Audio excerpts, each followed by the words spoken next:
നമുക്കെല്ലാവർക്കും ഏറെ പ്രിയങ്കരനും ഏറെ ബഹുമാന്യനുമായിട്ടുള്ള കോട്ടയം ജ്ഞാനായ അതിരൂപതയുടെ മെത്രാപ്പൊലീത്ത അഭിവന്ദ്യനായിട്ടുള്ള മാത്യു മൂലക്കാട്ട് പിതാവേ, സ്നേഹമുള്ള ജോസഫ് പണ്ടാശ്ശേരിൽ പിതാവേ, പ്രിയങ്കരനായിട്ടുള്ള അപ്രയം പിതാവേ, സ്നേഹമുള്ള ജനറാളച്ചന്മാരെ, ആലോചനാ സമിതി അംഗങ്ങളെ, ഫൊറോന വികാരിച്ചന്മാരെ, എനിക്കേറ്റവും പ്രിയങ്കരായിട്ടുള്ള സഹോദര വൈദികരെ, പ്രിയപ്പെട്ട ജനറാളമ്മമാരെ, സിസ്റ്റേഴ്സ്, ഇവിടെ സന്നിഹിതരായിരിക്കുന്ന ഷെവിലിയർ ജോയ് ജോസഫ്, അൽമായ പ്രതിനിധികളായിട്ട് ഇവിടെ സന്നിഹിതരായിരിക്കുന്ന പ്രിയപ്പെട്ട ബഹുമാന്യരായിട്ടുള്ള സഹോദരങ്ങളെ, വാത്സല്യമുള്ള പ്രിയപ്പെട്ട ദൈവജനമേ, ഞാനിവിടെ സന്നിഹിതനാകുന്നത്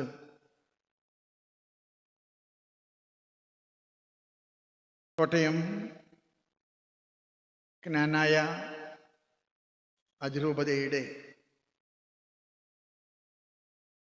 പ്രിയപ്പെട്ട മാത്യു മാക്കിൽ പിതാവ്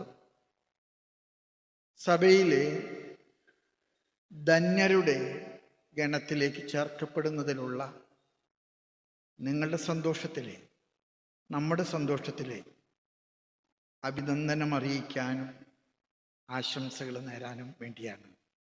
hearty congratulations for all of you. ഇത് നിങ്ങളുടെ മാത്രം ഒരു സ്വകാര്യ സന്തോഷമല്ലെന്ന് ഞാൻ പറഞ്ഞു. ഇത് സഭയുടെ പൊതുവായ സന്തോഷമാണ്. അതുകൊണ്ട് തന്നെയാണ് ഞാൻ നിർബന്ധമായിട്ടും ഇവിടെ ഉണ്ടാകാൻ ആഗ്രഹിക്കുകയും ഇവിടെ സന്നിഹിതനാകാൻ വരികയും ചെയ്തിരിക്കുന്നത്.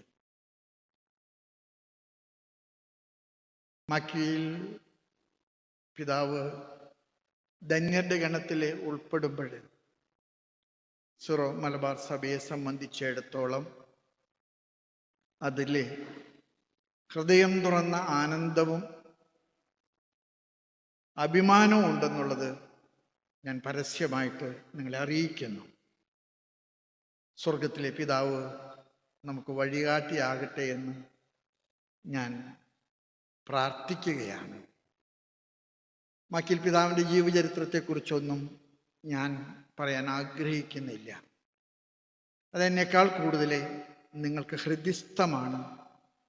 നിങ്ങൾ അത് ഹൃദയത്തിൽ സൂക്ഷിക്കുന്നവരുമാണ്. പിതാവിനെ കുറിച്ചിട്ട് എൻ്റെ മനസ്സിൽ തോന്നിയിട്ടുള്ള 3 പ്രതീകങ്ങൾ ഞാൻ ഈ ചരിത്രം മുഴുവൻ വായിച്ചപ്പോൾ എൻ്റെ ഹൃദയത്തിലേക്ക് കടന്നു വന്നത് ഞാൻ നിങ്ങളെ അറിയിക്കും. അത് മാത്രമാണ് ഞാൻ ആഗ്രഹിക്കുന്നത്.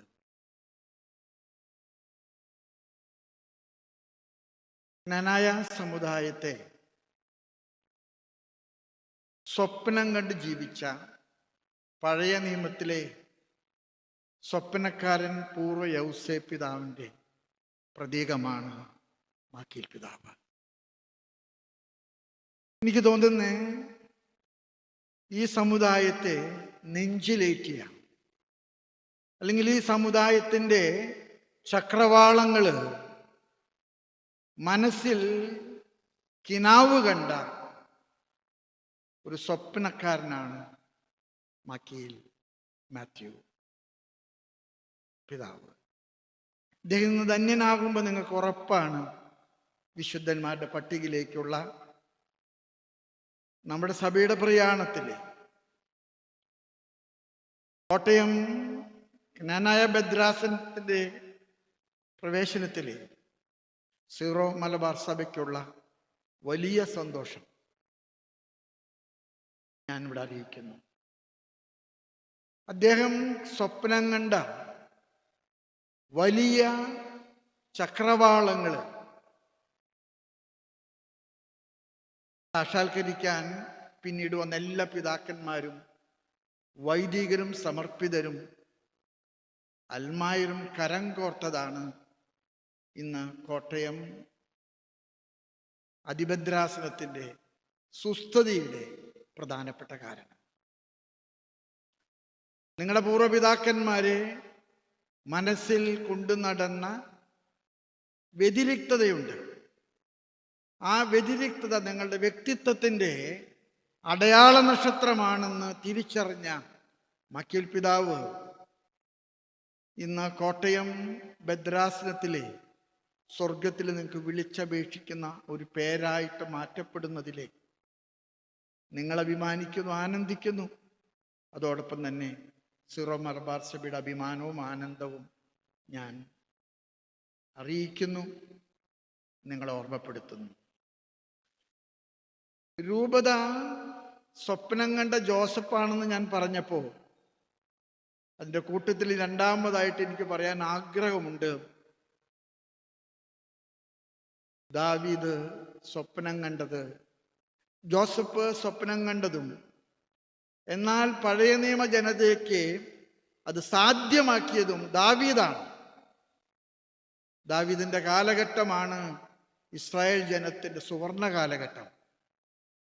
ഒരുപക്ഷെ മക്കീൽ പിതാവ് സ്വപ്നം കണ്ടത് യാഥാർത്ഥ്യമാക്കിയ, അത് യാഥാർത്ഥ്യമാക്കാൻ സഹകരിച്ച നിങ്ങളോടൊക്കെ സഭയുടെ നാമത്തിൽ എനിക്കൊരുപാട് സന്തോഷം അറിയിക്കാനുണ്ട്.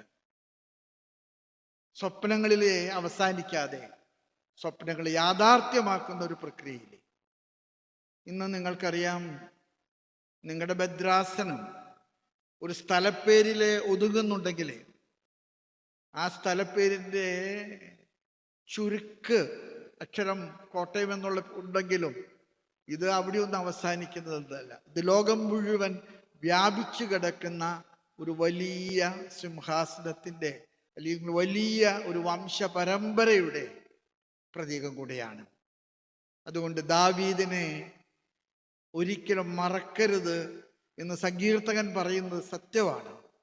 നിങ്ങളുടെ പൂർവ്വപിതാക്കന്മാരെ നടത്തിയ ഈ വലിയ ഐതിഹാസികമായിട്ടുള്ള സൂക്ഷിപ്പ് അത് ഈ കാലഘട്ടത്തിൽ നഷ്ടപ്പെടാതെ സൂക്ഷിക്കാൻ നിങ്ങൾ എല്ലാ പരിശ്രമങ്ങളും ചെയ്യണം. നിങ്ങളുടെ എല്ലാ പരിശ്രമങ്ങളിലും സിറോ മലബാർ സഭ നിങ്ങൾക്ക് കൂട്ടിനുണ്ട്. നിങ്ങളോട് കരം ചേർത്ത് കരുത്തു പകരുമെന്ന് ഞാൻ അറിയിക്കാൻ ഇഷ്ടപ്പെടുന്നു.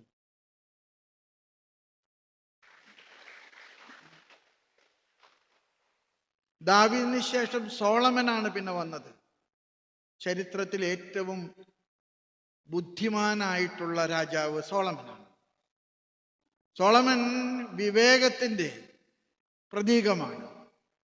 ഞാൻ എപ്പോഴും കോട്ടയം രൂപതയുടെ ഒരു പ്രത്യേകത കാണുന്നത്, നിങ്ങൾക്ക് നിങ്ങളുടേതായിട്ടുള്ള എല്ലാ ആചാര മര്യാദകളൊക്കെ ഉണ്ടെങ്കിൽ പോലും നിങ്ങളെന്നും വിവേകത്തിലെ ഞങ്ങൾക്ക് അടയാള നക്ഷത്രമാണ്. നിങ്ങളുടെ പ്രത്യേകതകൾ നിങ്ങൾ സൂക്ഷിക്കുന്നത്, അതിനുവേണ്ടി നിങ്ങൾ പാടുപെട്ട് പരിശ്രമിക്കുന്നത് ഒരുപക്ഷെ സിറോ മലബാർ സഭയ്ക്ക് ഒരു ഓർമ്മച്ചെപ്പാണ്. നിങ്ങളുടെ ഈ വലിയ പരിശ്രമം ഞങ്ങളെ സംബന്ധിച്ചിടത്തോളം മുൻപേ പറക്കുന്ന പക്ഷിക്ക് തുല്യമാണ്. നമ്മുടെ പാരമ്പര്യങ്ങൾ നഷ്ടപ്പെടാൻ പാടില്ല. നമ്മുടെ ആചാരമര്യാദകൾ കളയാനുള്ളതല്ല. അതാണ് നമ്മുടെ വ്യക്തിത്വം, അതാണ് നമ്മുടെ ഐഡന്റിറ്റി, അതാണ് നമ്മുടെ ബ്ലഡ് ഗ്രൂപ്പ് എന്നുള്ള തിരിച്ചറിവ്.